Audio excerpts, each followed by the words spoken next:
back to Living in Hope Storytime. I'm Barbara Hagler, and I have my friend Sherwood here, and we would like to read to you from one of the Hope Farm adventure books. Speedy Steve, the Rocket Rabbit. Now, as you know, chapter books are a little different from some of my other books. In fact, they're all set up in chapters. So today, you don't sit down and read a chapter book all at one time. So today we're going to read chapters 1 to 3 of Speedy Steve. Let's find out what Steve is up to. Chapter 1, Speedy Steve. Steve was Speedy. He was the speediest rabbit on Hope Farm. In fact, he was the speediest rabbit Hope Farm had ever seen. Steve could be in and out of the garden so quickly, if Farmer Dan blinked, he would miss him. His friends on Hope Farm had even started calling him Speedy Steve. Today, Farmer Dan couldn't decide if he'd just seen a rabbit steal one of his wife's prized tomatoes off the vine or not. Did he see a rabbit, or did he just imagine the blur he saw? Farmer Dan shook his head as he went out to weed the garden. One of these days, that rabbit was going to get into trouble. He knew it. Speedy Steve was too fearless for his own good. Ha, I'm good, thought Steve.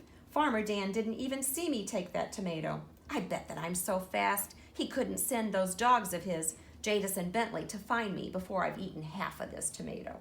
I'm the fastest there is on rabbit feet. Later that same day, Speedy Steve was in the front yard of Hope Farm when a pickup truck drove right up to a telephone pole, and a woman in running shorts and shirt, Steve noticed everything about running, got out with a hammer and nailed a poster onto the pole. She quickly jumped back into the truck and took off, stopping down the road and doing the same thing. Steve was very curious as to what the poster said, so he left his clover eating and hopped on over. This is what he could read. Hope Township Run Picnic and Township Race to be held on July 4th, 2 p.m. at the Hope Township Park.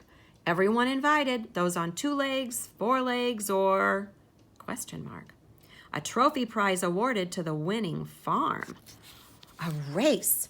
What a wonderful idea! He loved to run. He was the best at it. Steve knew he wasn't the only rabbit around, but he was sure he was the fastest. Wow, you'd be really good at that, said a voice behind him. I bet you could bring home the trophy for Hope Farm. Steve looked, and his best friends, Benjamin the plain brown bunny and Rita Rabbit, were next to him. He hadn't even heard them hop up. He was so interested in reading the poster. What day is it? When is July 4th? He asked. It's in about 2 weeks, I think. I know we're in June because Farmer Dan's kids are home on break, Rita responded. That will give you plenty of time to practice. Practice? I don't need to practice. I run every day, and you know I'm the fastest around. Steve was a little too sure of himself, but when you were the speediest rabbit, you could be a little cocky and get away with it. Or so he thought. Okay, there's the end to chapter 1. Let's go on to chapter 2. It's entitled A Speedy Mistake. A few days later, Speedy Steve was again running around near the garden.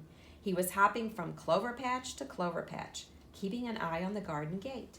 Farmer Dan was working in the garden, and Steve knew sooner or later Farmer Dan would forget to close the gate. Then Steve would be in and out of there like a rabbit, like a Speedy Steve rabbit. And wouldn't one of the farmer's wife's crunchy carrots taste great? Or maybe a lettuce salad. Yum, the clover was boring. Steve was thinking about the race. All the animals on Hope Farm were telling him he needed to represent them in the race. A few other animals from Hope Farm were going to run as well. Even Benjamin, his friend, had been practicing his paces. Benjamin wasn't trying to beat Steve. He just wanted to be part of the big event. Everyone knew Speedy Steve had the best chance for Hope Farm to take the trophy. Steve had been so busy thinking about the race that he'd forgotten to watch the gate. He looked over and, yes, it was open. I knew he'd forget. Farmer Dan is always forgetting, cried Steve as he raced for the open gate. Just then, Farmer Dan came around the barn on his lawn tractor with a yard wagon attached. Steve was running so fast, he didn't have time to stop. Unfortunately, neither did Farmer Dan. Speedy Steve put all his speed into his stride. "I can make it. I know I can. I'm Speedy Steve," yelled Steve. And he almost did. Farmer Dan watched in horror as the back wheel of the wagon came around the corner and caught Steve's left leg in flight. Bump! "Oh no," thought Farmer Dan. "Watch out," yelled Rita, who had been eating clover on the other side of the garden. "Oh!" cried Steve. Oh my. Should we leave it there? You know, that's 2 chapters. That might be enough. Do you want to know what happened? How about next time?